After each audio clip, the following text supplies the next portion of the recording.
This is Slasher here at IEM New York City at New York Comic Con. I am here with Evil Genius's HuK after his run this weekend. HuK, you lost to SOS and your teammate Revival in the group stages. You've been playing pretty well leading up to this event. What happened here this weekend? I prepared really hard for 4GG, and I kind of read into Sans builds more. So I was just kind of unprepared. 4GG got replaced one of the last days with Revival. And I mean, that's like excuses overall. I just didn't play super good, so it happens, and that's it, I guess. Were you expecting, even without 4GG here, to place better than you did? Yeah, I definitely thought I was gonna at least make it until I got second in the group, but I don't know, just didn't play good. I can't really. I mean, I can't explain it or anything. It just happens. Top 8, all Protoss, all Zerg. Does this surprise you at all? Not really. I feel like the Terran lineup here was a little bit weaker. I think Flash is good, but I think he's a little overrated compared to Teja, Innovation, a lot of other Terrans. So I think it's very not surprising if you look at the grand spectrum of the Protoss and Zerg representation here compared to the Terran. Does it make you feel good that there are a lot of Protosses in top 8? Do you think you may get some undeserved balanced wine, too much so? I don't really mind it. I'm glad there's at least some so that I can watch other people's plays, see different perspective. But other than that, I really don't care. So leading into BlizzCon, you still have WCS America in 2 weeks. You still have a chance of qualifying for BlizzCon if things happen in both WCS America and then if you qualify for the Season 3 finals in Toronto. First, do you have a lot of hope to go to the finals in Toronto to play in front of your hometown fans in Canada? Yeah, I think I have a pretty good shot. My group isn't too hard. I mean, it's probably one of the average groups. So I think I have a pretty good shot in making it out. And then if I make it out of my group, I only have to win one more series, and then I'm guaranteed a spot. I really hope to make it. I get to visit my family. I haven't seen them in a year. The crowd in Toronto is always really nice. And then obviously I need the WCS points. Do you think you have any shot of making it to BlizzCon? I think I have, technically I think I have a 1% to 2% chance on the betting site / the rating chart. So I think I have maybe a 10% chance. So I believe in myself a little bit more than these sites, but it's going to be really, really tough. I'm definitely going to have to play well, get lucky, and just hope for the best. So. Now, you have been playing well in these last few months. What have you seen has been the change in your recent play that's allowed you to have some good results? I think it's just practice from 5-6 months ago. A lot of practice in StarCraft 2. You don't see the results immediately.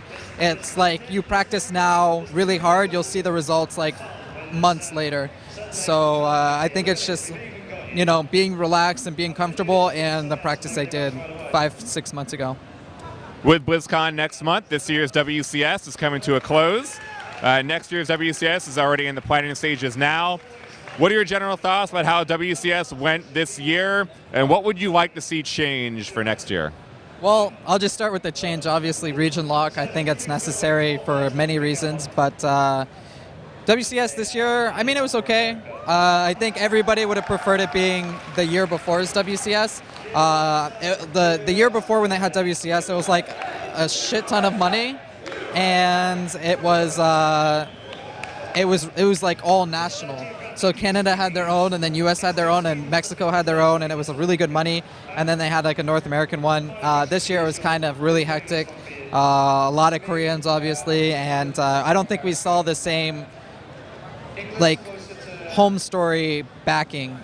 Canada had Scarlet and me, and the US had Idra and whoever the hell else made it out of there. Vibe, Suppy. So, you had all these, places, US was rooting for them, and Canada was rooting for me and Scarlet.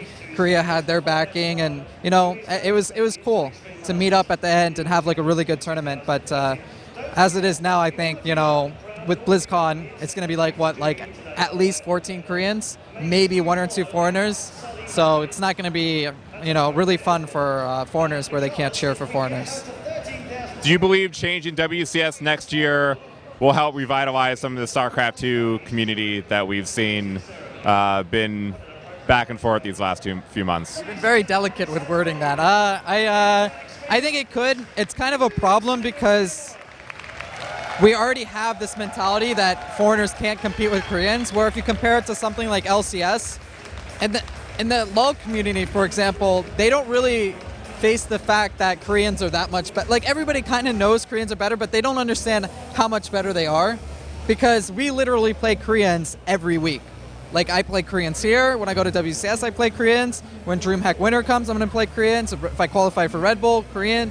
Like, we play Koreans constantly. And, like, in a game like LoL, it happens, like, once a year, you know? So they don't have that fact beat into them that they're just that much worse, you know? And I definitely hope it will be better, but I can understand the viewership being, you know, not as high because we haven't had the backing to support it up until now. So, like, if let's say next year they do a complete wash and it's all Americans except like Pulse, if you're gonna get a group with like 4 relative unknowns, I don't think people are gonna want to watch that. But when they get to the season final and it's like me versus a Korean, people are gonna want to watch that, or Scarlet, or you know, one of the more known North Americans. So, I mean, it depends how you look at it. We'll see, I guess. Well, thank you, HuK. Good luck in WCS America in just a few weeks. Thank you. Thank you.